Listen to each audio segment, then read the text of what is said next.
Welcome, ladies and gentlemen. My name is Bernadette Kamm-Leitner, and I'm Vice Rector for Research and Admission here at WU Vienna.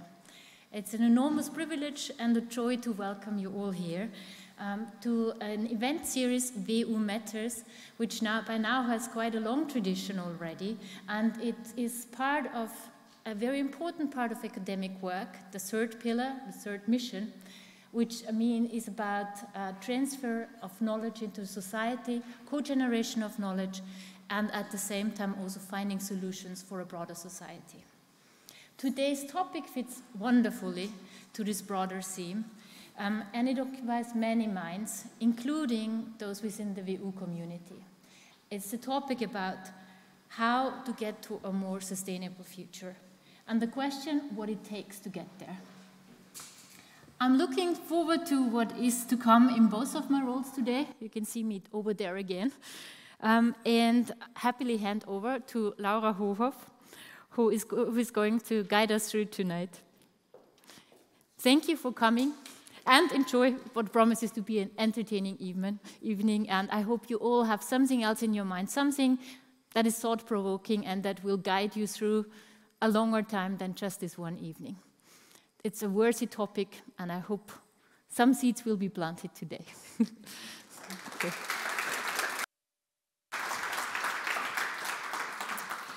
A warm welcome also from my side. Welcome to the WU Matters WU Talk event, Green Skills on the Rise, Promoting Climate Action Through Education.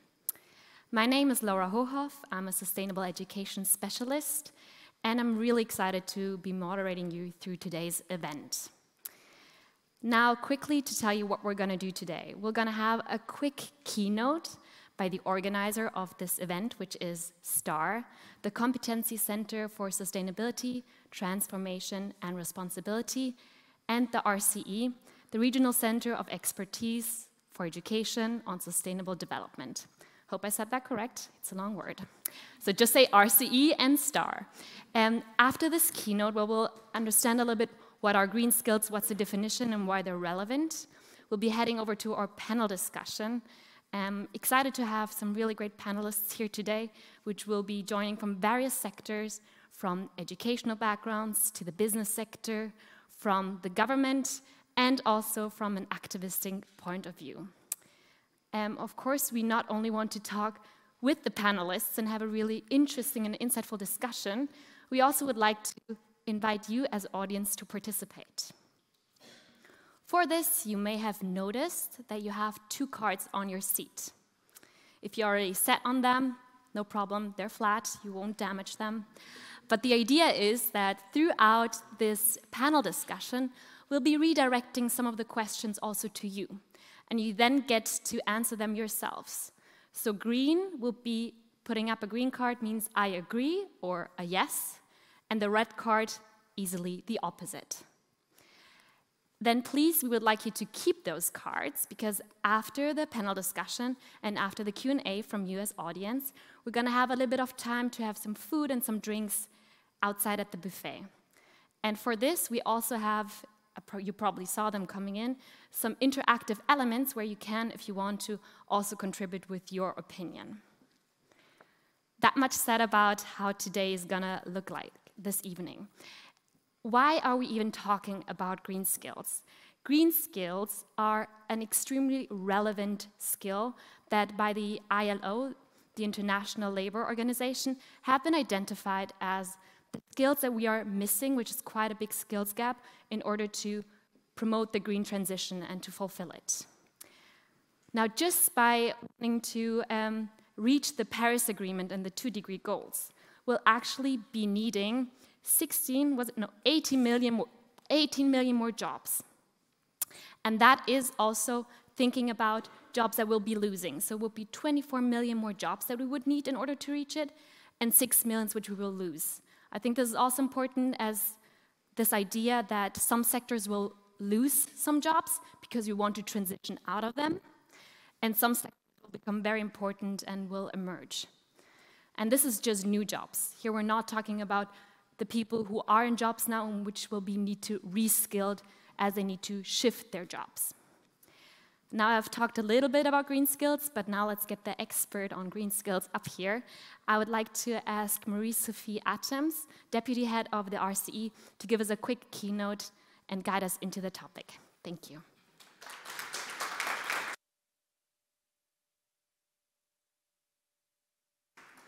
So, thank you so much for the nice introduction, and thank you all for coming today. So, I wanted to start with us having a look at the current global status. I think some of you might have seen these colorful stripes before. We can summarize that humans have caused global warming.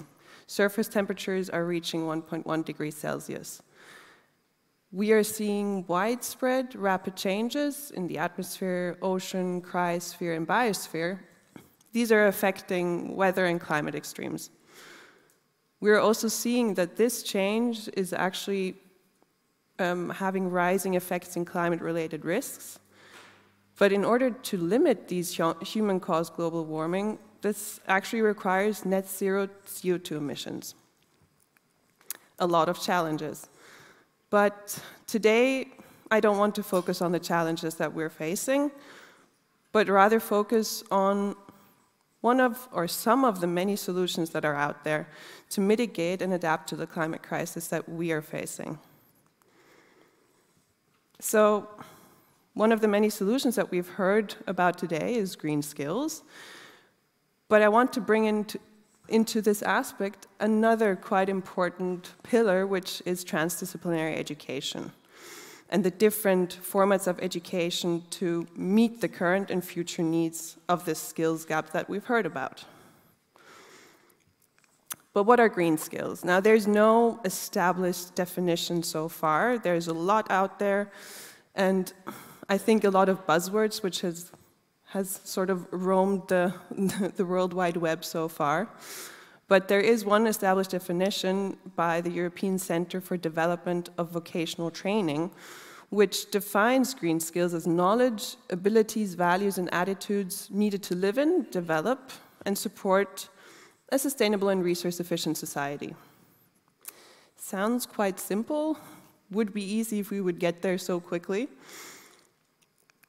So why do we need these green skills? Now, we're looking into to transition to a low-carbon and resource-efficient economy, but this requires a large systemic change or many small systemic changes in that sense. It requires changes in the production processes, in business models, and for this, we actually need quite a large change in the skills that are required for this. Now, as I said, there's no set definition for green skills, but there are certain work tasks which have been identified which are needed for so-called green occupations. Now, as I think we all can imagine, you need the engineering and the technical skills, you need science skills, operation and management skills, but also these monitoring skills. And I think a very, very important aspect here is focusing on the transversal skills. But what are transversal skills? These are often said to be these skills for the future. It's a bunch of different soft skills, including design thinking, creativity, adaptability, resilience, and even actually looking into empathy. So, as I said, these green occupations or the work tasks that we're looking at, I think another big buzzword and another big definition that has been out there and what we're seeing is green jobs. And also here, there is no set definition on this, but also part of the International Labour Organization, they've tried to identify it as preserving or restoring the environment, so these decent jobs that contribute to this. They can be in sort of the traditional sectors, but also new and emerging jobs, which perhaps we don't even know about yet. So these green jobs basically help to improve the efficiency of the use of energy and resources and so on. And they're supposed to help us adapt to the effects of climate change. And important here is looking into how do we enable this deliberate transformation? We need to transform. But this also means that all actors involved, meaning basically all of us, need to be prepared to adapt to these new challenges. And for this, let's say, fundamental system change, this is also about learning how to learn, or even learning how to unlearn. And I think even in this room, we can see we are a generation with a lot of very, very strong actors, and we come from incredible different backgrounds, but these can be strengthened by transdisciplinary processes. But actually, to enable this, we need to create spaces where transdisciplinary learning can actually happen, and let's say people can unfold. And this is what I want to talk a bit about now. A project which we have been working on for the last years is that, which is an Erasmus Plus project, which is focusing on creating such a transdisciplinary space. And in the end, a big goal is to establish an educational platform which has the aim to develop the skills in, very specifically here in the case of nature-based solutions, which are implemented in cities. So just to make it short, nature-based solutions are, for example, greening facades or green roofs, just to name two simple examples. And here in this project, we had different students coming together from different disciplines. So first of all, from economics here at WU, we had students from the International Advanced Architecture of Catalonia in Barcelona, which brought in the design aspect. Then we had students from the University of Genoa, which brought in botany and technology. And then we had the City of Networks, which was provided by another partner called ALDA. And here the whole idea was that students from these different disciplines came together to work on solutions to mitigate climate change in their cities. So we had, for one part, a semester-long project, but also a very short, let's say, one-week challenge. And as I said, I mean, we know now these disciplines that we saw, it's sort of these hard skills. We have economics, we have science skill, we have engineering skills. But very importantly, we also focused on fostering these transversal skills. So we focused a lot on team building. We tried to bring groups together which would usually never work together in a university context. And in the end, they were able to pitch a project or an idea that they would never have talked about before, or even pitching insights that they didn't even know a lot about. So this whole idea was to enable a space where they could learn from each other and then in the end create great solutions.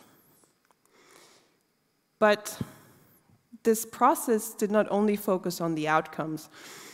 A lot of this was creating the process which are needed to create, let's say, effective learning processes.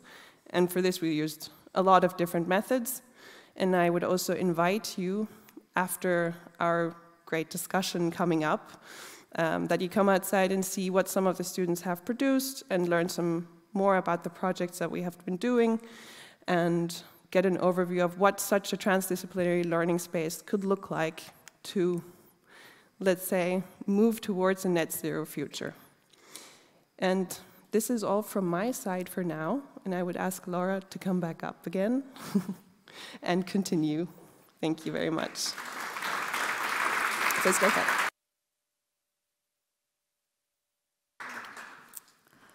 Thank you very much. I thought that was very insightful. I think this idea of, when you think of green skills, you think of learning something, but the idea of also needing to unlearn certain things is something that we all can, if we think about and reflect, really do. That was something that I already now am thinking of, so thanks for that. Now, we're gonna go into our panel discussion, and we're talking about climate action. And we're talking about climate action with a very diverse group of actors here today. And in order to have a red thread, which kind of helps us to put things into a framework, I would like you to quickly have a look at the picture up here on the slide. This represents the triangle of climate in action. Here we have 3 different players. We have up on top the individuals or the citizens. We have below business and industry. And on the other side, I mean, the French flag is supposed to be the government. This is from a French author, so this is why it's France. This could also be Austrian flag or the European Union flag, so just imagine that on top. We're not in France today. We'll be staying here. The idea of this triangle of climate in action is that it's kind of a blame game of people always pushing the responsibility to the different actors in this triangle. So let's kind of go through it step by step. The idea is that the individuals, the citizens, are blaming industry and business that the business are blocking the climate transition. Their only objective is making money. They do not care about climate. And while on the other hand, business and industry then say, but I mean, we only give the consumer what they demand. We cannot produce things or do things which then in the end will not sell. On the other hand, we have the industry criticizing the governments in a way that we say, the climate transition is too expensive for us as businesses to hold. We need you, government, to please set up rules so that we will have to follow them and that we won't lose our competitive advantage if we are more sustainable than other companies. And on the other side, of course, the government then goes ahead and blames the industry and the business, being like, you're the ones with the investment potential, you're the ones with all the resources, you're the ones blocking the rules that we want to set up, and you're the ones who will need to be a driving force here. I think you kind of get this now, but just to wrap it up for the last ones, that we say, for example, the citizens being like, the state doesn't listen to us. They're not implementing the changes that we want. They're not implementing the policies. And the state then says, well, you voted for us, so this is what you get. Okay, the idea here is that this is just generally everyone trying to push away the responsibility and blaming each other. Now, I'm not saying that this is the entire complexity of the problem. This is just supposed to be a framework which we can use today to kind of go and navigate through the discussions. I'm sure there's lots also to criticize about it, but I think it's just generally interesting to have something in mind when we go through the discussions. Perfect. With that, I think now it's time to actually ask the panelists to please join me up on stage. I think you all know where you're supposed to sit. If not, I can help you. And go and take your seats so I can introduce the audience. Thank you very much.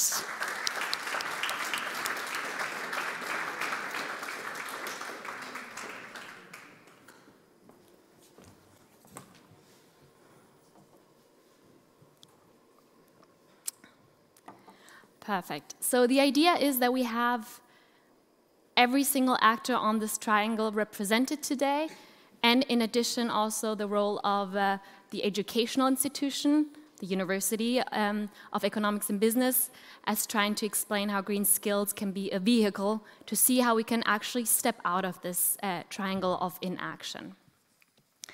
I mean, let's quickly start with Marie-Sophie Atoms. You've already met her. She's the deputy head of the RCE here at the University of Business and Economics and a trainer and educator in transdisciplinary education.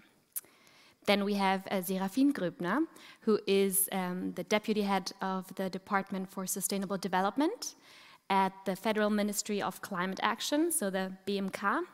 I was allowed to shorten the name because I don't know if everyone knows it has like 8 or 9 or many more names. Perfect, thank you for that. Then our vice rector of the university, Bernadette Kammleitner, who is the vice rector for third mission and for research. And she also has a different hat on, maybe today, because she's also a social psychologist.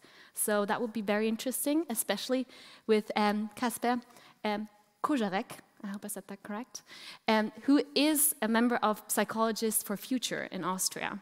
So representing the individual or maybe the collective activistic potential of citizens and their roles when it comes to green skills.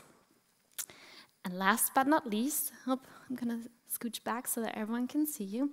We have Kyle Young here he's the co-founder and CEO of Energy Track and represents the community and has stepped up today last minute as refurbed, unfortunately called in sick for. So thank you very much for being short notice here with us today. Bring in a little bit the business perspective in this discussion. Great. Okay, let's start with the first question. I'm going to directly address this first question now to BMK, so to you, Serafin. The idea is to react to the answer or give their own answer depending on how the flow of the conversation goes. And my first question to you is, we've now seen the triangle of inaction, which highlights the role of government, business, and individuals. You, representing the government actor today, are addressing climate change, climate action. How are you working to engage and collaborate with the other actors to dissolve this idea of inaction? Well, let me say first, thank you for inviting me to this panel. After, I think, over a decade, I'm now switching positions. I'm now on the stage. Back in the day, I was there in the audience looking at VU Matters and all these great talks you have here at the VU. Well, the triangle of inaction, and especially if it comes to, as it was framed before, the matter of climate change, which I was going to debate very briefly. I think that's the one essential point at the beginning that I would like to make, that we should stop talking about climate change, that this term is outdated. Marie-Sophie showed very impressively that we are now living in a universe of where we can simply call it climate crisis or the climate emergency. There's no more talking around. I think it's immensely important also in the context of education to create these pictures which are more drastic and which imply urgency and the necessity to act. This helps also the triangle of inaction issue. So yeah, but going directly at what you said, the Ministry for Climate Action is of course working daily to dissolve this inaction. We are having a whole bunch, wide range of measures that address exactly what you were just talking about in order to give business, civil society, NGOs the structures needed to become more effective actors. And I think it's quite obvious that we can overcome the triangle of inaction by, well, voting, by trusting the democratic process. The last 3 years have been in climate policy in Austria have been more impactful than the 30 years before those. And that also is is based upon the situation of having a really dedicated actor within a coalition government that takes the issue at hand seriously. Mm-hmm. So you're now pointing directly to the statement of you get who you vote and you get the policies for the politicians you vote on behind. Okay, yeah. Thank you very much for this. I think this idea of climate crisis and climate emergency is probably something that from a psychological point of view might be interesting to add a little bit of a perspective on, if any of the two would like to follow up on this. Yes, thank you very much. Hello, thank you. We as Psychologists for Future try to take the psychology and take the climate crisis and try to combine this both aspects. Mm-hmm. And when it's about what psychology can do for the climate crisis, it's mainly two topics. At first, like psychological knowledge and abilities, and to give it further. So we work, for example, some of us are eco-consultant and work with businesses, or some are working with schools. And on the other hand, it's about supporting and to support green groups, activist groups on an individual level and also on an organization level. Mm-hmm. And I think the topic climate crisis is a very psychological topic, and it's a very, especially for young people, but also for people who are like working day by day with this topic, it's a very hard topic to deal with, and for us, it's very important to support these people and to try to help them to find a way to deal with it without like giving up or just completely be full of negative emotions. Mm-hmm. That actually is, I think, an interesting follow-up question maybe from the educators, depending on whether you feel like the students that you work with, if it's like heaviness of the topic, maybe something where you with your formats for green skills can somehow interfere. Should I I think start? that was meant for you. I kind of like, I have too many hats on, but Yeah, I think that's something definitely to consider when you are, let's say, organizing transdisciplinary groups. It's so much about motivating students or learners, I'm also saying lifelong learners, to work on towards, let's say, a future that you can imagine as well, and towards something that you can take ownership of. So creating a better future by creating solutions. I mean, looking at challenges, I think, is psychologically probably not the, the easiest path towards guiding young people to actually act with what they already know. So I think empowering students in a learning space can foster so much more than we could imagine. Mm-hmm. So. Yeah, if I may just add there, I think what really kind of like keeps me puzzled about the whole discussion is how problem-focused it is, right? Mm-hmm. So problems, yeah, they get you to do something, but they at the same time immobilize you, because it's like there's a threat, and then either you run or you freeze. Many freeze because the problem is simply too big, right? And if you really run, you can't run that far, mm-hmm. because then your energy is gone. So you get much farther if you walk slowly at a sedate pace. And I think that metaphor is quite nice. Mm-hmm. And it's also kind of like if you run because you flee from something, sort of, right? And you just try to fight it somehow. A, the energies are gone pretty fast, and B, you don't really know what you are doing it for. Mm-hmm. So what you just said about this kind of like having a positive vision, I think that is a very important thing. And it's not a positive vision to say we've avoided the crisis, because there's nothing positive in it. Oh yeah, so the worst thing hasn't happened, but what is the nice thing? Is there a beautiful future for your grandchildren at some point up there, way ahead? And I mean, and that's one of the interesting things, right? If you look at who's really active, it's quite often also older people, and it's because they start to think about what's left after me. And in particular, if you have grandchildren, you want there to be a nice future for your children. So this kind of like this, what are we working for, is one important aspect. And the other aspect is, I also have an issue with the whole triangle idea, because it does feel very much like a blame game, right? Mm-hmm. I understand that this is the cause, so I think it's an apt description of what's happening. Everybody's saying it's your fault, right? But it's not, there's no solution in there how to get out of it, because it remains a finger-pointing game. Not me. Big problem, but it's so big it can't be my problem, because I'm not responsible for very big problems. I'm responsible for small problems at the most, and I have enough small problems as it is.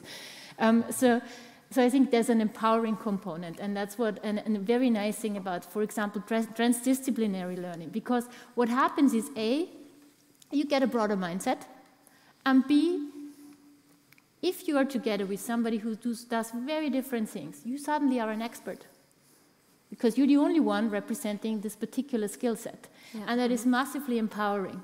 So I think there's those dynamics in there of kind of like working towards shared values, which is again that vision, and at the same time being competent, being empowered, because you bring in something that others don't. Mm-hmm. And I think that's a really valuable thing.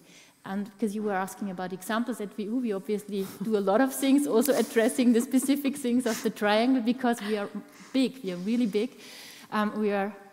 It's always debatable whether we are the biggest business university in Europe or not, but we're definitely not far behind if we are second. In any case, there's so many experts in the house, and I think there is a shared problem awareness, so that many people really try to do something. They talk to politicians. I mean, we were able to get somebody from the ministry on the panel, thanks for being here, which is a very nice thing, right? So you got people from business, so we are a hub per definition, where people meet from different disciplines, and by just engaging with the different stakeholders, I think we do address the problems, but we also look at within. So we do have empowering initiatives. We had the green bodies, right? So where people can just lead by example, do something, and then others will hopefully watch you and do the same thing because it feels right. And then we have bigger initiatives. One last thing, and then, then I can step back for a bit. And that's the other thing, kind of like also from a psychological perspective, very, very nice. It's kind of like, so people want to be best in something or be recognized for something, right? And that also holds for institutions. We at VU, we do a lot of things because we know if we set some initiatives, we can be first. We are now going towards having a CO2 neutral campus, and we will be among the very first, and we are so close to get there. So we are essentially nearly there already. And we do it because it's something that we can be proud of, because it's not taken for granted. Not everybody has that. We are among the first. That is motivating. That is empowering. And I think that is why things get moved, motivating and empowering. So. Thank you very much. Here I think we have quite a good step towards empowerment and trying to work on a solution and not be too problem-focused in what we're doing. And obviously I'm talking about you and your startup. So maybe would you like to share your experience from a point of view where it might also be interesting actually to understand how you came up with the idea that you did? Was it based on a problem? Did you look for a solution? Did you play the blame game and decide to step out of it? Tell us. Yeah, thank you, and also very happy to be here with the other panelists.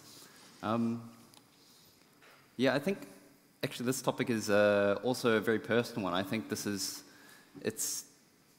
I am a person that was working in a corporate field for many years, or 6-7 years, and also someone that around the age of 30 decided to re-skill myself, go back to university, look at some green skills, re-educate, and think about how I could do things differently. And this is actually where I first came into contact with the idea of social entrepreneurship and this idea that we can combine doing good for, here we're talking a lot more about the environment, but that ties directly to the society as well. So doing impact with, and combining that with business.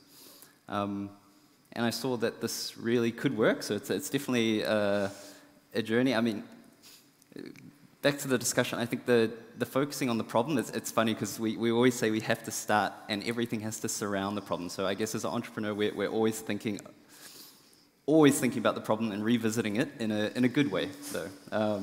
So turning it a bit of a spin, and but it is very empowering then to be in a position where we are doing something constantly about this topic as an entrepreneur focused on impact. So I think all of these things tie together, and this is something that I've been going on this journey only for about 2-3 years, and I think it's one that many people can actually start on and work on, and it can create change. We're now maybe tying a bit into as well the public side. We're supported by the Austrian Wirtschaftsservice, so this is something that we're really. There is support as well from the public side to go out and do things like this, which is amazing. And I think it was said that so much change has happened over the last few years. It's true. Like I've only been in the space for 2-3 years. I've already seen how quickly even funding options are changing to have evaluation criteria that all target impact-driven or societal positive impact-driven projects to be funded. So it's. Yeah, there's this triangle. It sounds bad, but actually there's a lot of change that's coming together, and I don't know what my point was, but that's touching on what everyone's been saying there. So thank you. So perfect. Yeah. Thank you so much. Can you hear me? Does it still work? Okay, perfect. Thank you. So we heard a lot of changes that are happening, and maybe I just want to go back again to the beginning to Serafin. Are these the changes that you have also been talking and experiencing that are like happening within the government and also maybe in your department of like levers you can now go and change? because of a greener government? Thank you for that question. Of course, I have to be careful on stage. I have my personal opinions as a citizen, and of course, my opinion as a public servant.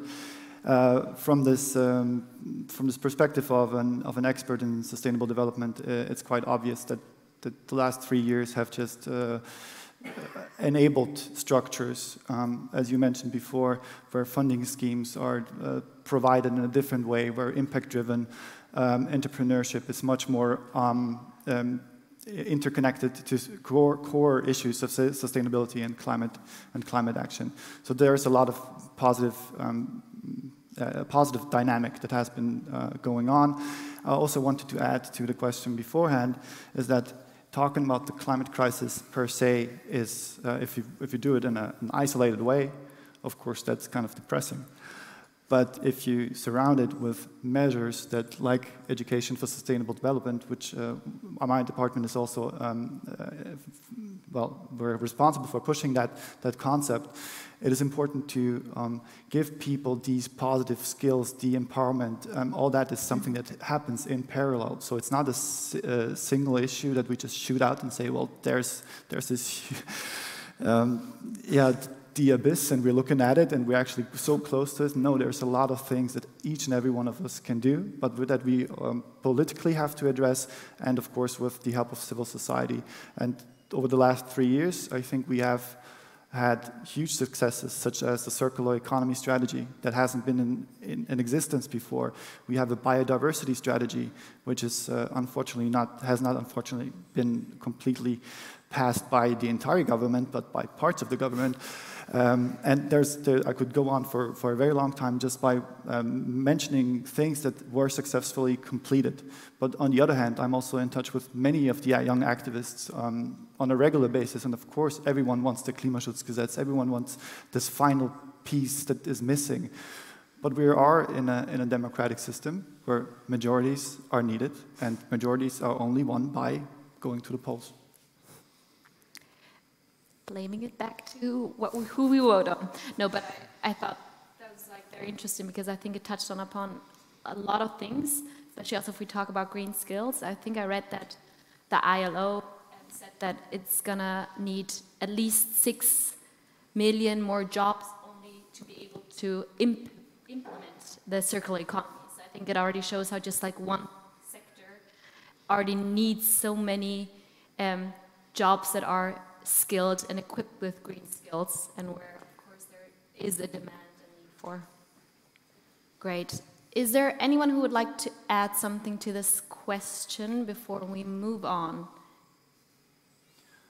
I think, if I may add something, just quickly, maybe just in terms of a bit of perspective on numbers, I guess, because we're needing millions of jobs in this direction. I've just been to a few events. I guess yesterday I was at the Grow Accelerator event, which is also promoting startups supported by Deloitte and Impact Hub, and there we had about 20 teams, 50 people working on startups there. I'm part of the co-working space and network at Climate Lab at the Spittelau in the Wien Energie building. I think they have about 200 members there. I've been part of Urban Shift and also a program joining different educational bodies to support entrepreneurs. There's, I can't remember, I think about 70 or 80 people running through this program. We're talking in terms of tens and hundreds of people, and I'm in this bubble, I'm meeting them constantly, and it feels like there's a lot, but really we're very small, and a lot more, I think, is going to be coming in the future to be able to reach these very ambitious targets we have, just to share. Yeah, no, thank you for that perspective. Yeah. I wonder if that is the same for activists, or if you feel like it is already very, very big.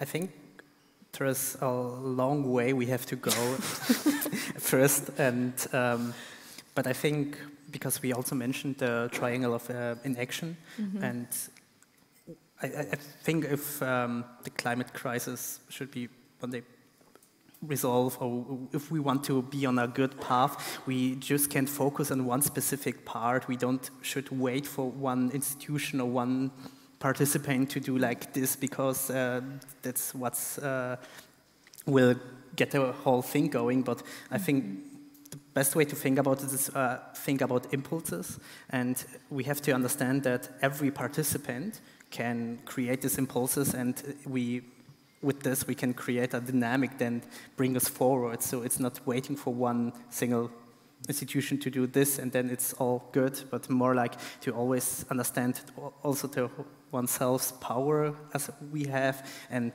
to understand that we can, that every impact we're doing have possibly dynamic into it that bring more than we firstly thought about it. Yeah. Thank you, and I think this leads perfectly into the question for the audience. So the impulses that everyone can set themselves. Please go and take out your cards. I don't know, is the panel supposed to also vote? Because I see everyone has... We can. I mean, you're going to answer, but go ahead. Okay. So the question that I have for everyone here in this room, who of you have experienced the dynamics of the triangle of climate in action? So the specific dynamics that we have talked about, either in your professional or in your personal sphere. So a green is a yes, I have experienced it. And maybe we'll also find someone with a red who says, no, I have never had this. This is a very green room. Love it. Okay, I mean, it is sad in a way, because I was hoping that at least someone maybe here lives in a very idealistic setting where, you know, we are not in the triangle of climate in action. But I think in a way also a very realistic point of view. And now we're going to try and change the narrative, because we need more empowering ideas up here and not just focusing on the negative. I've heard that. So let's maybe jump right into the second question and see what interesting answers we get from the panelists. So the second question I would first like to direct to either Marie-Sophie or Bernadette, whoever would like to take it, and then go from there on. So, drawing a little bit on your keynote and the idea of green skills and transdisciplinary education, could one of you, or maybe both, share insights into different opportunities and needs for transdisciplinary education and the cultivation of green skills? So I think I can start. I think for one thing, the need is, I don't actually have to, I think, talk about this again, but the need is there. And I think the opportunities are manifold. There are so many opportunities, be it one of these examples being the project that I presented, where you can bring students together into this transdisciplinary learning space. But I think there are so many more options to combine different disciplinary backgrounds to actually, let's say, work on problems. I know it's not what we like to hear, but it's something to focus on to create, let's say, solutions for this. And also drawing upon what we just heard from you, Kyle, before, is that it seems like we're a lot, but maybe we're not as many as we think that actually want to work towards, maybe let me rephrase that, not to work towards a better future, but actually work on the problems that we're facing, sort of, to make this community bigger. So I think this is where we have an opportunity, especially at a university, to reskill anyone who is at university or even a lifelong learner in that sense. And that might be the very hard skills of science, technology, and engineering, but most of all these transversal skills, I would say, where you learn to work in a team with different disciplines that you wouldn't have worked with before. So I think this is where I see a lot of opportunities, especially at university, I would say. Yeah, if I may add to that, I think there's lots of opportunities, and it always reminds me of this kind of like discussion about business ethics, for example, that we had for a long time. It was always the question, okay, oh, we are a business university, so of course we need to have some business ethics courses. That's the state of the art, we need to have it. If you do that, it's nice, but is it going to be the solution? Of course not, because then that's a course out of I don't know how many else, and it's kind of like always separated from the norm. So if you really want to make change, you can't put it into a separate section, you need to weave it into the very subject matter. And I think that's something that we at least try at VU to a certain extent by having certain questions that we pose to our lecturers, asking them to which extent does what you do there contribute to the solution, because that's the second side of the coin of the problem is the solution, right? I mean, it's the same thing, but either you focus on the solution or you focus on the problem. The moment you focus on the solution, the problem is on board, but it's solvable. It's no longer this freeze dynamic in there. And so I think we do that quite a lot, and I think, and that's also what we can do, right?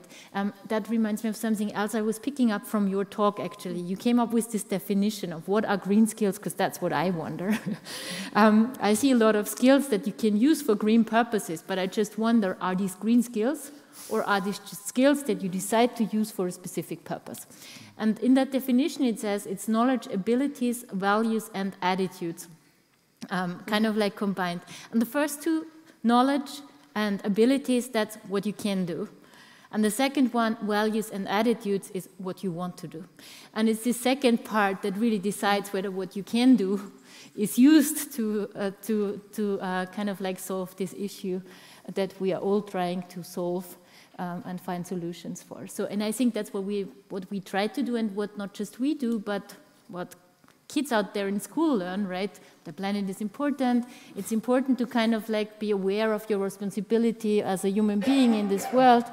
And even if you are as small as a little kid, you can do something because you are capable of engaging, for example, in waste separation. And you can even have the power to tell your parents, no, mommy, you shouldn't do it this way, it belongs into that bin. So even as a small kid, you can do something. And you learn these days, I think, more and more often that this is something that really matters. And the most powerful things on earth are those things we don't think about, we just do, because we take them for granted. In German, the Selbstverständlichkeiten, that's the most powerful thing that is out there, because nobody even discusses it, we just do. And we all have a lot of those taken for granted attitudes, etc., that we never stop to think about, because we need to have some guidelines that make us work. And I think the more those green attitudes and values come into people's minds, then things are going to solve themselves, because then people use the skills they have, whatever they may be, for a shared solution. And that's where universities, schools, etc. can all play some role.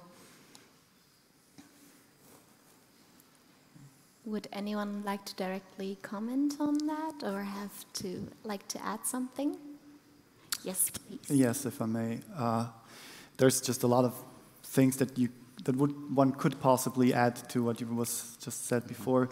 Very important parts, especially thinking about that we are in a transition phase in different stages. So knowledge and ability are needed right now, at this very moment, as we talked about the shortage of skilled labor force, workforce, in order to, well, it's basically labor market economics that we need to rearrange, and in order to make the transition possible that we want to see in mobility sector, in energy sector, etc.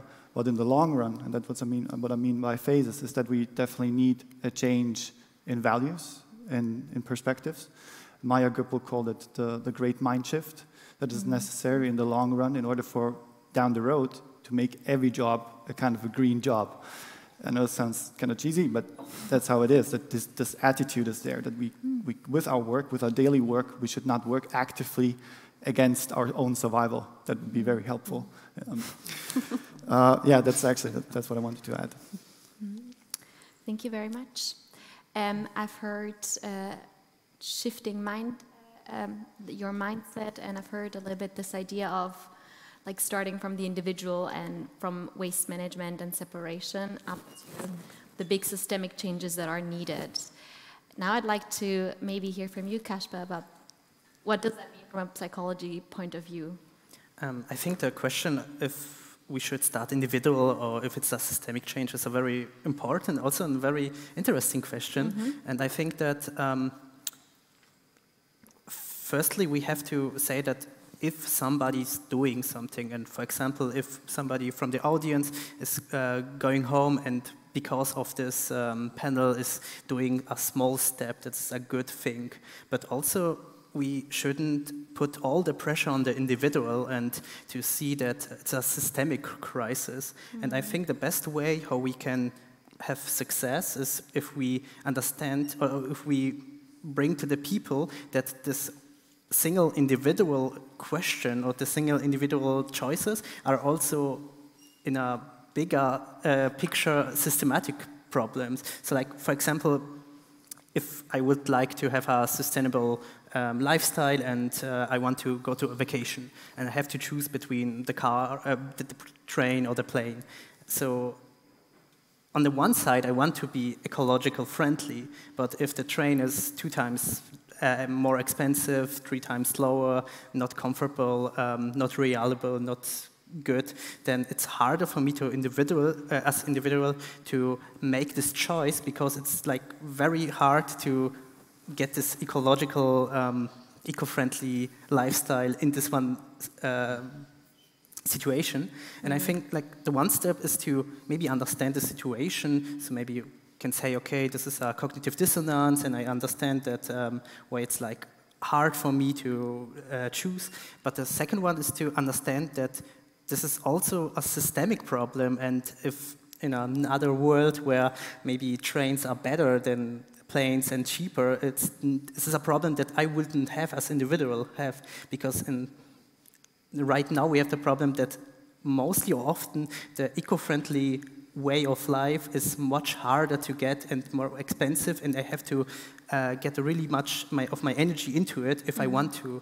And I think if we give more the people understanding that it's not just the individual problem, but it's a systematic problem, we can have a lot more impact as if we just say, hey, you are the fault of the climate crisis. So what would you suggest a person who recognizes that they have this problem, that they want to take the sustainable route to their travel destination, but it is too complicated, too difficult, too expensive? Is there anything that you would say that's what you got to do? Yes, and it's a really easy answer, but to not only act as an individual, but join groups, be part of a movement, and to organize, because one single person on itself with his lifestyle have like almost no impact on the environment. But with these bigger groups, with the movements, we can use the pressure, we can use the power, and we can use it to create impacts, and we can use it to make pressure, and we can start doing it. And also, a group is, if I am feeling like, also a way for the emotional relief to have a better, be better with oneself's emotion about climate, is also to have a group, to have people that understand it, and to have people, then you know that it's not only your fault if you do something, but to know that it's a bigger thing, and to act together to create something and create stuff that one single individual couldn't create on its own. Yeah. So more this collective engagement. Yeah. Thank you. May I just add something here? Yes. I'm very grateful for the things that you said, because there were clear omissions in what I was bringing about, and so thanks for putting that into perspective. So the social moment is a very important one. The question, I would have had another question about whether to take the train or the plane. The climate-friendly option is stay at home. So I think that's always the easiest thing there, and that brings me to the other point you mentioned, and that is, so it's a burden on the individual, and you can't really kind of like reduce it to an individual responsibility and 100% agreement. It's the choices we can choose from that really matter. the reason I said it was because obviously I'm talking about the perspective of a university. And the idea, if you get into the value system, is that at this level, you can instill the respective mindset in the future business leaders, etc. And then they don't just act as individuals, but also as somebody responsible for an organization, and they might start to question and change things from within. I think that's what we would hope for. And another thing that came to mind is, I've been having discussions about kind of like climate change and how to behave and consume, because that's my key area, responsibly and sustainably. And the issue that's always there is, it is a privileged debate among the more rich people, because, as you said, not everybody might be able to afford a very sustainable lifestyle, to do all of those things. And that's true, and at the same time, it's also true that the poor people live the most sustainable lives, because the solution is not go for the green option, the solution is to have less.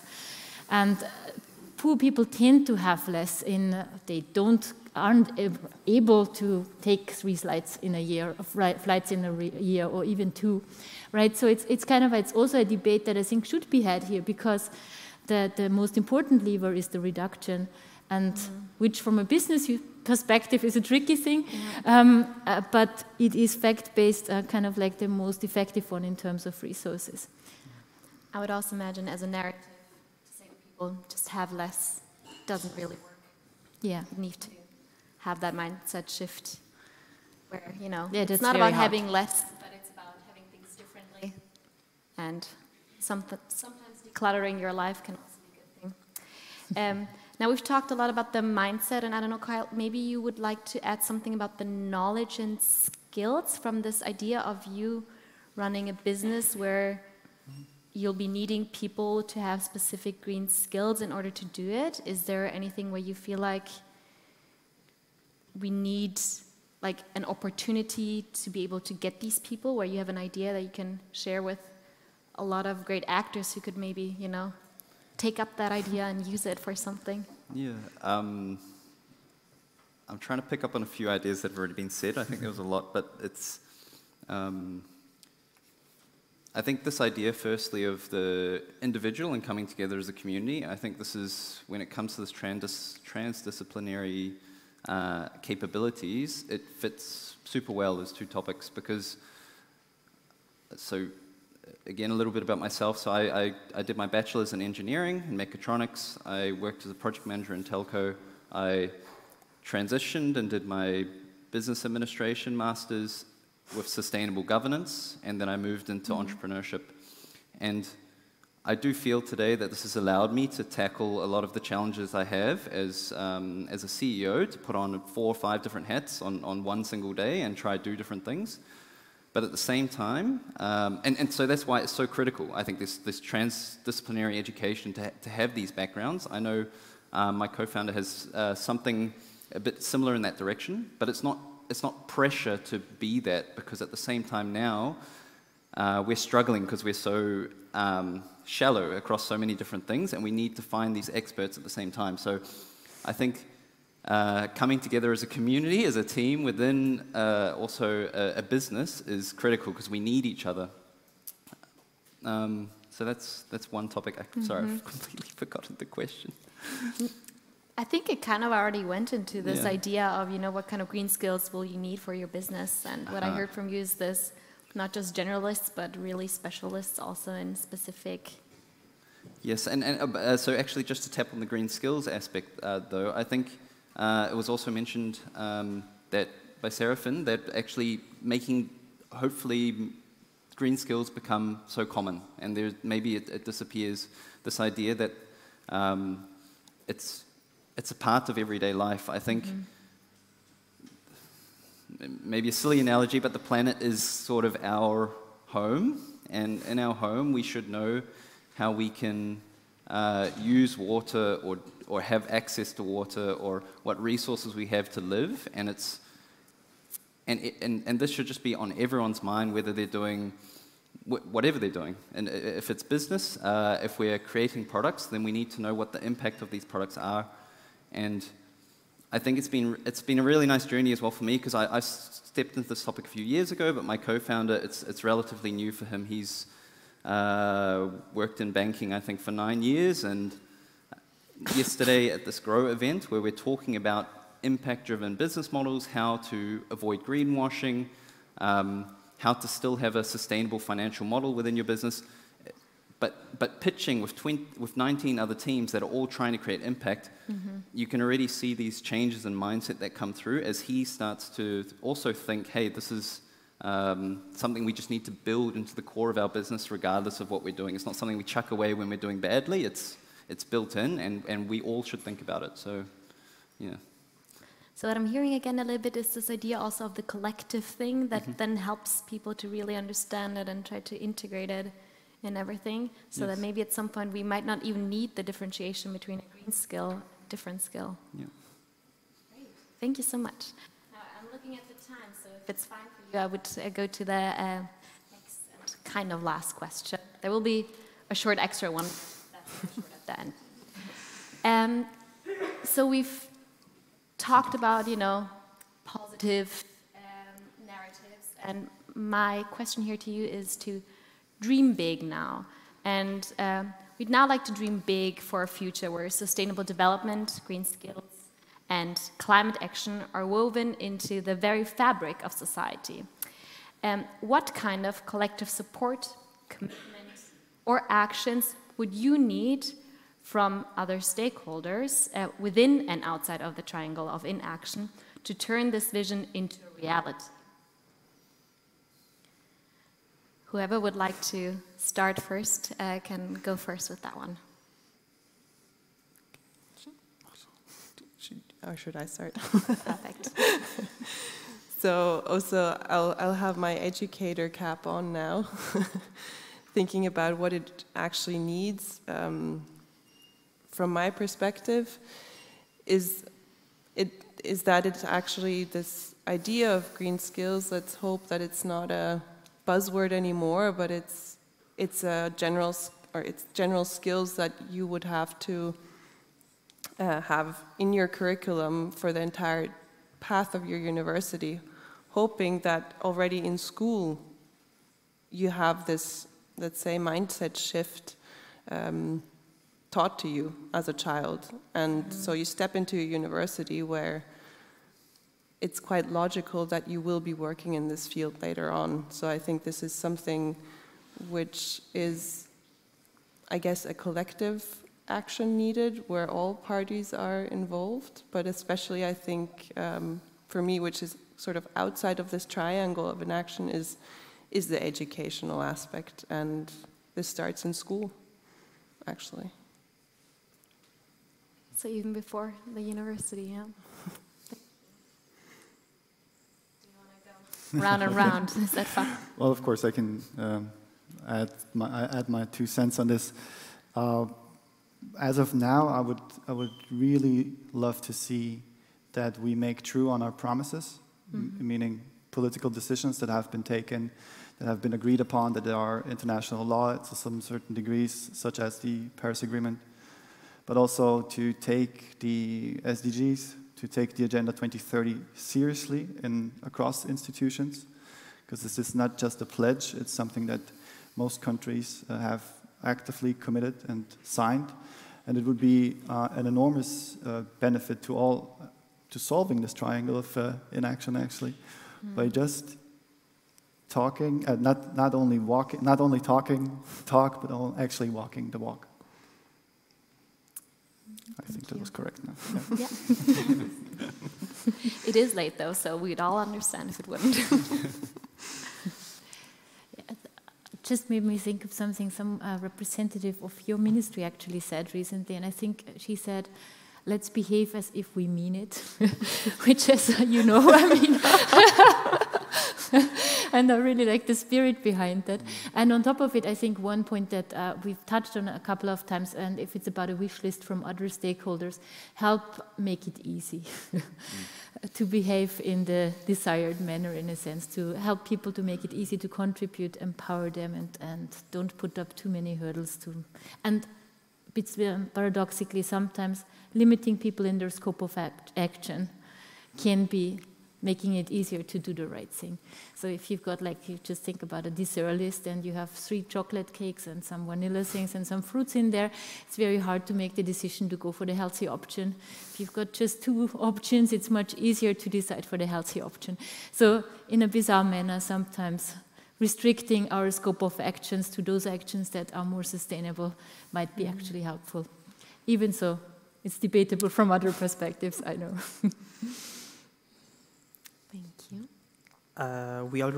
We already talked about narratives, and I think we need a shift in the narrative because still I think many people understand climate change or like changing in because of the climate crisis as some kind of loss, and I think that we should change it because climate or like eco-friendly future is also a very valuable future, and we have like a lot to gain. So I think we will be better if we shift our focus from like what kind of world we don't want to have to what kind of world we want to have, and to have this change, to have this shift.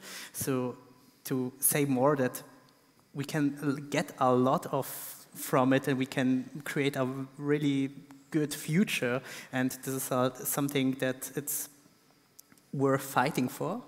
And also a second thing is to question oneself or like to see that change is needed and that we will have to change, and also to question some status quo, for example, to question one behavior, one wealth, but also like to question some other aspects. For example, we talk about the poorest people are the climate friendliest, but also the richest people are very climate unfriendly, and to ask ourselves as individuals, but also as society, if we want to keep like some very eco-unfriendly lifestyle as a freedom, or if more the ecological world is the one freedom. And yeah, I think I got the point. Good. Yeah, no, I understand your point here. I think that's a very important thing to always remember. Like, who are the ones who are actually using up so many resources, and that the climate-friendly way should be not a way of, needing to restrict oneself, but actually the one that gives you the freedom to live in a world which is livable. Yeah, thank you. Kyle. Yeah, I agree with many of the thoughts here. I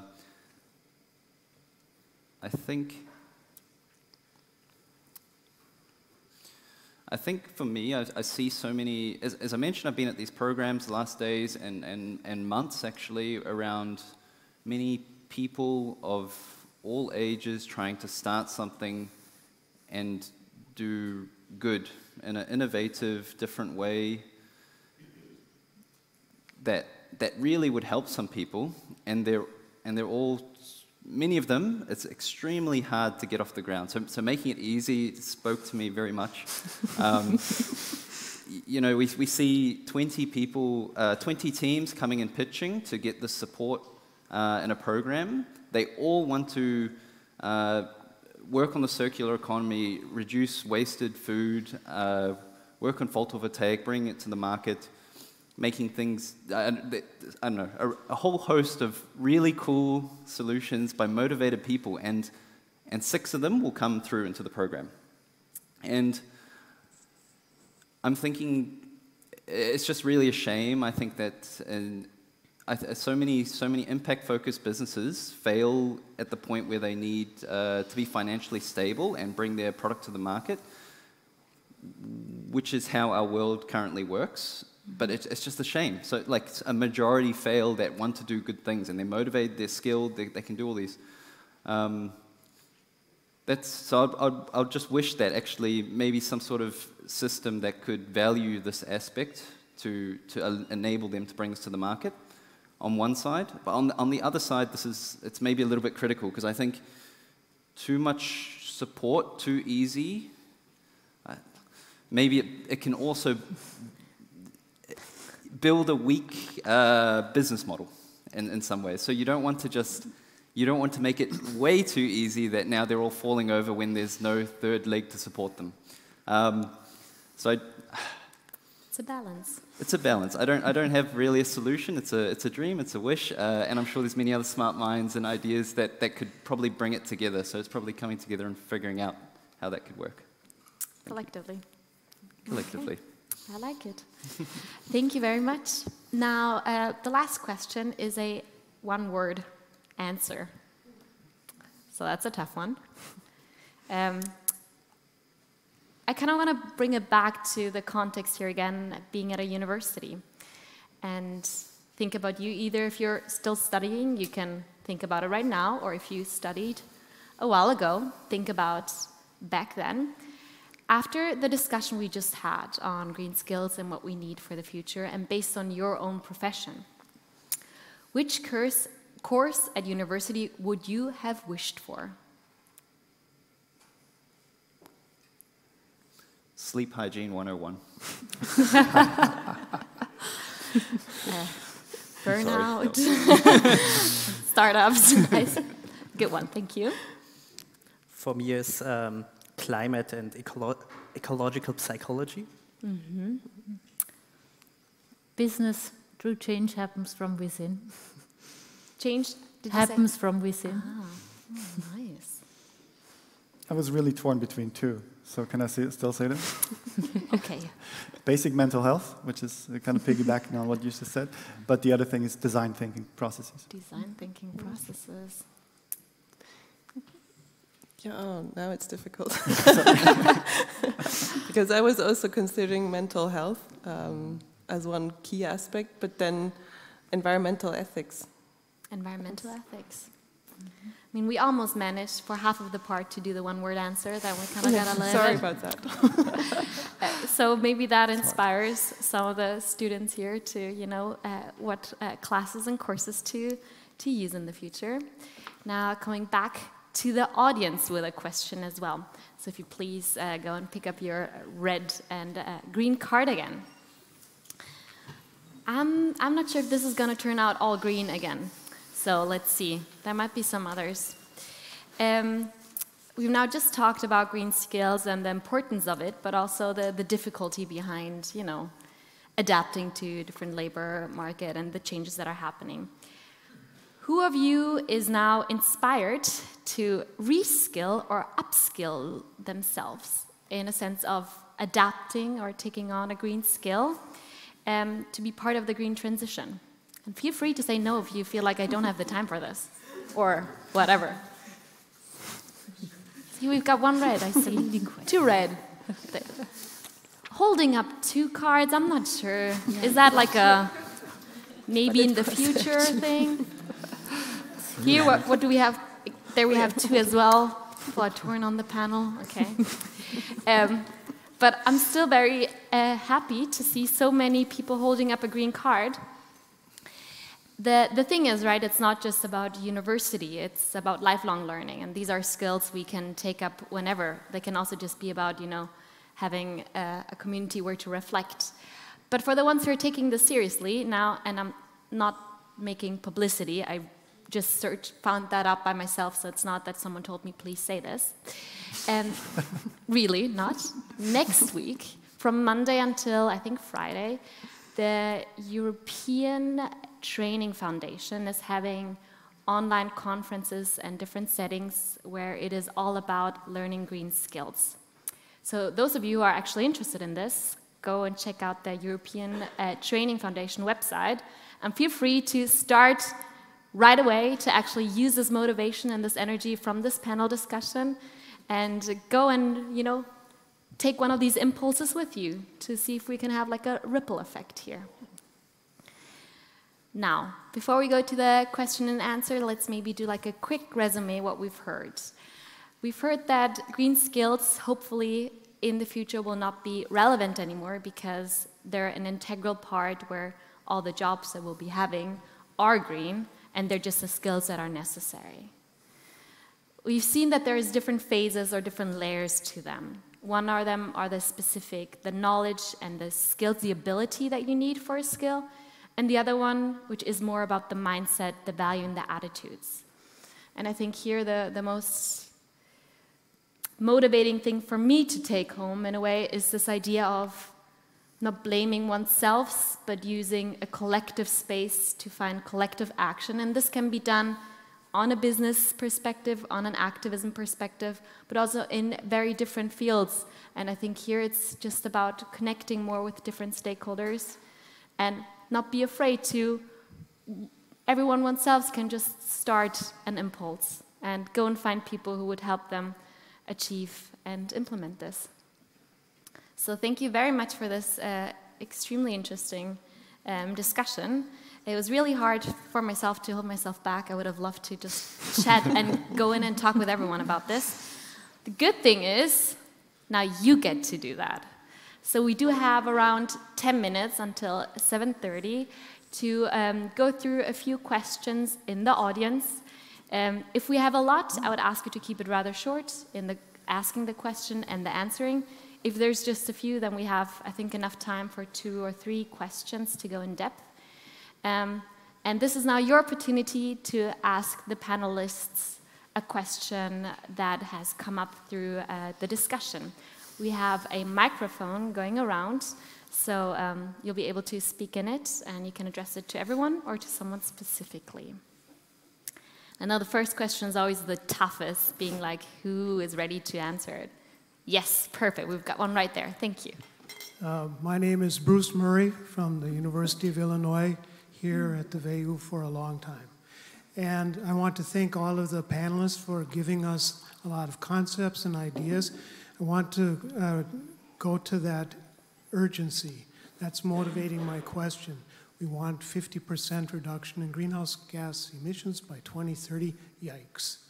And we saw the triangle of inaction. For this question, I'd like to ask everyone to envision it as a triangle of action, in that the individuals and the business people and government leaders, that they're all interacting with one another in ways that can motivate us to get the job done by 2030.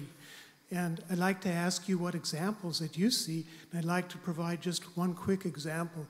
In the United States, at universities, there are huge endowments, pension funds, and there's a fossil fuel divestment movement that is picking up quite a bit of momentum right now. It's individuals, students, who are requiring that their universities divest, pointing out that it's also a good business model because Standard & Poor's in the fossil fuels segment is not doing so well right now, so come on. And it's working, and it has an effect on then business, the mobilization of investment capital. What's going on in your realms that we can point to with that race to the top as best practices to get the job done by 2030? Thank you very much for this question.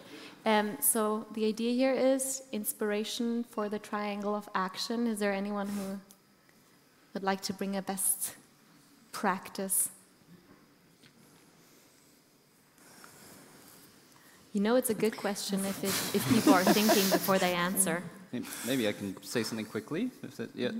Just from a startup entrepreneurship perspective, as I mentioned, I think a lot of the public funding we see, as I talk with my network, is moving towards even more heavily weighted in terms of environmental societal impact as of next year. So I think it will be much easier to compete as a startup that's impact focused as of next year. I think there's also, a lot of entrepreneurs are working very long weeks, very intensely on their solutions, and they're bringing new things to the market. And I think this space is also trying to be made easier in terms of our business structures that we can found, also as of next year. So it'll be much easier to found as an early founder. There's a lot less capital investment. It's much easier to share shares with your employees and get them motivated without much means, but more like equity.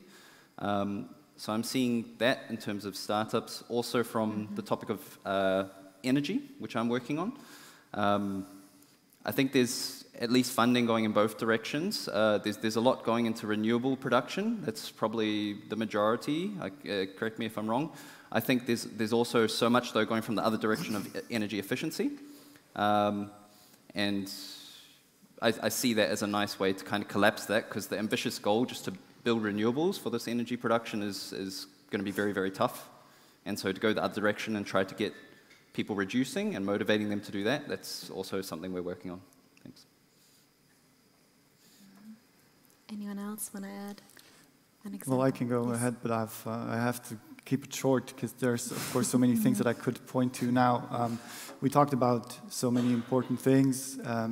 One of the best practices that I would really like to remind everyone is that we initiated as the Climate Ministry the Klimaticket, which is one of, I would say, the breakthrough initiatives which enables not only in a socially inclusive, but also in a sustainable, viable, and business way, transport in a new dimension that this has never been seen before in Austria, but also in the energy sector. The energy Ausbaugesetz, energy extension law has been put into place. We have record sums being invested into the extension of our railway system, in the record sums being put out in order to incentivize much more of the photovoltaic systems going on.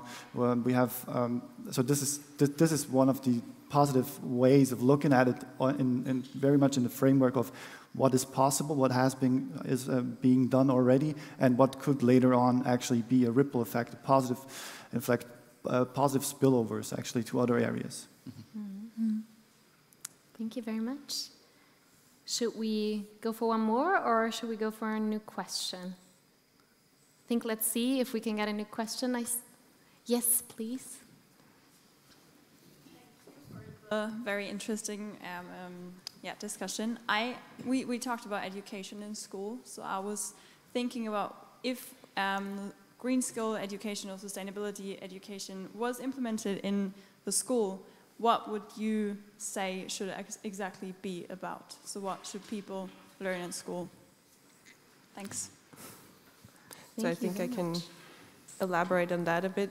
I think this, as we already said, the idea that green skills are now a very specific set of skills. If we are going to integrate this understanding, and I think this, let's say, Selbstverständlichkeit, as we heard, also in a school system, or let's say the core sustainability aspect should be integrated in every let's say, school aspect or every teaching aspect. So it should become a sort of a core value within all disciplines.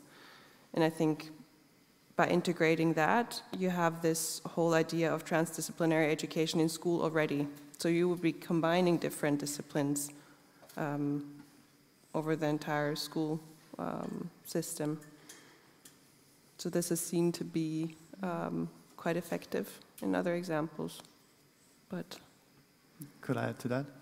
Please.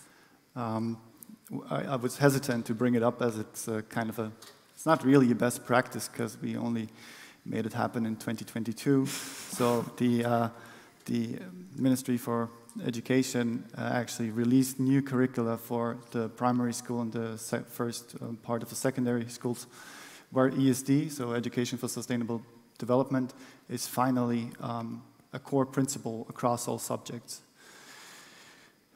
Yes, it was only released in 2022, so that doesn't make us top of the class in terms of the other European partners, but we made it this far, and this is also a good example on what trajectory we could keep on working towards. Can I add something quickly? Maybe you want to go first, Yeah, and then please. I would say generally, or in this context, mental health, because it's very, very important. And we, as Psychologists for Future, did some workshops with children and young adults, and the topic climate change and all kind of negative emotion, fear, and hopelessness is very, very present. What we saw, and to be clear, the climate crisis isn't, we will have a lot of time fighting with the climate crisis. It's not over in 1 year or something. And for young people, they will fight with it for like 20, 30 years at minimum. So it's very important that also not only give some information or some skills, but also like the skill or like the possibility to get good touch with oneself's emotion and have a good way or find a good way to deal with this kind of negative emotions. Yeah.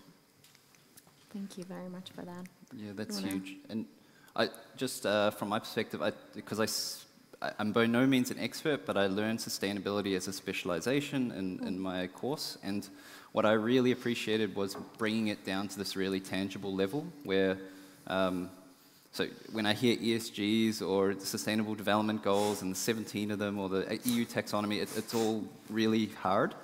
I think when I started hearing, okay, everyday life stuff, how far can I travel using a car, a train, or a bike, or something with, and how much CO2 emissions do I create, or how does that equivalate to when I have a shower for 10 minutes and the water's been heated and we're pumping this water up there? How much energy is that using?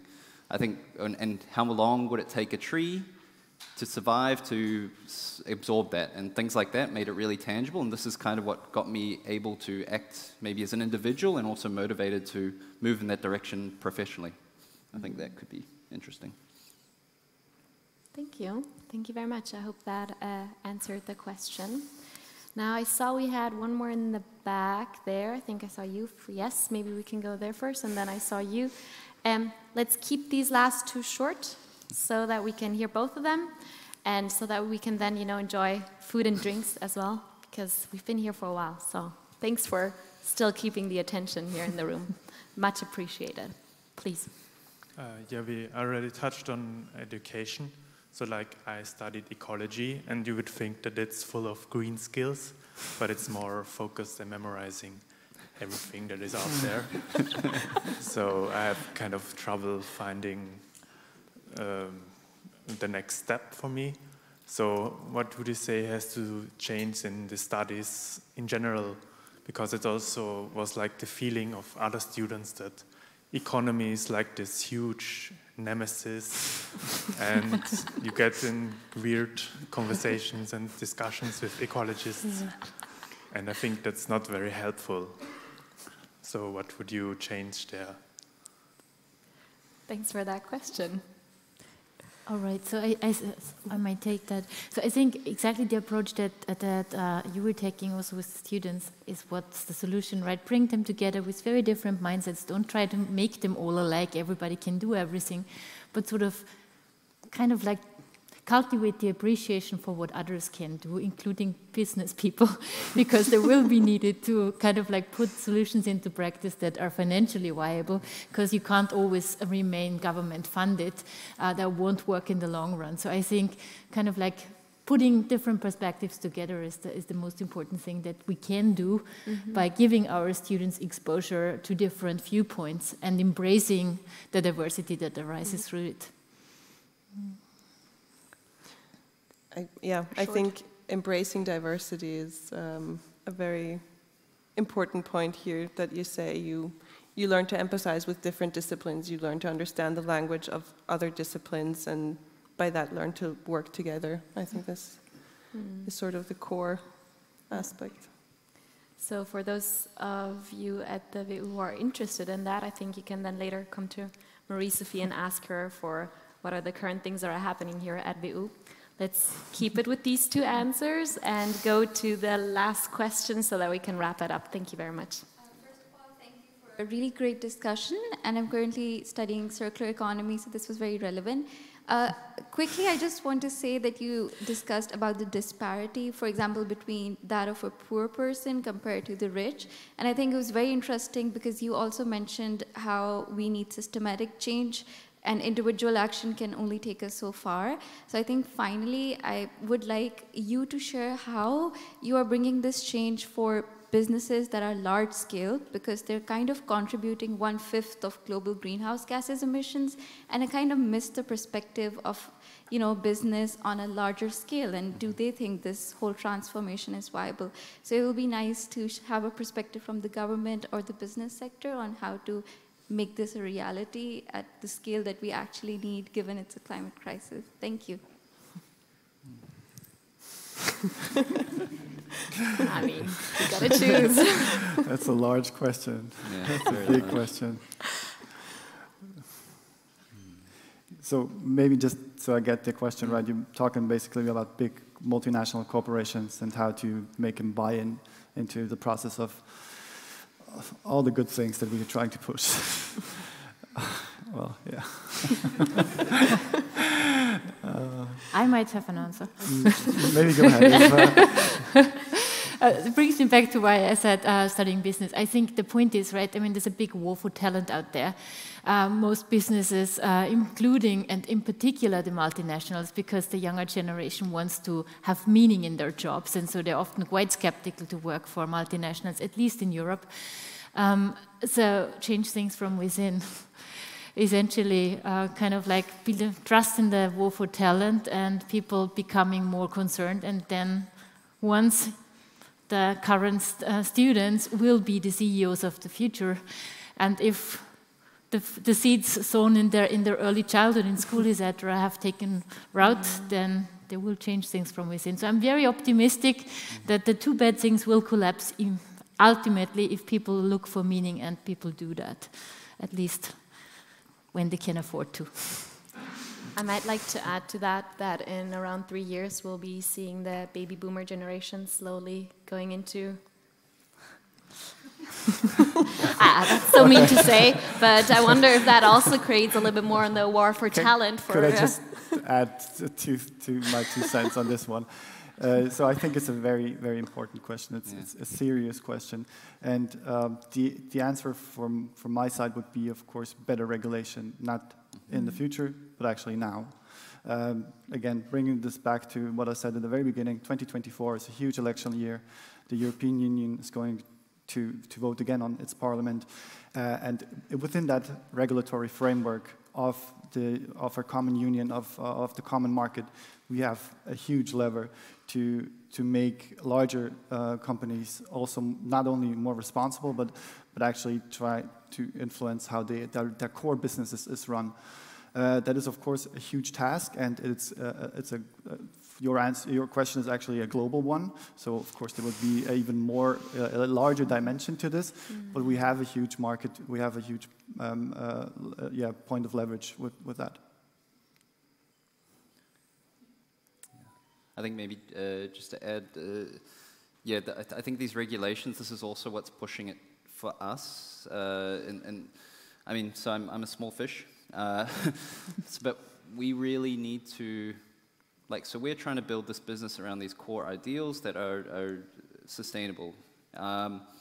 We need to develop our product in a way that then aligns with these huge business needs, which are driven by regulations and directives, such as like this EU taxonomy, this reporting that they need to perform, and show that we can provide services to make this easier for them, and then they can, I guess, work with us and use our product, maybe so change from within, but also sort of like a Trojan horse into, so they are using now sustainable services because we can make it that great as startups.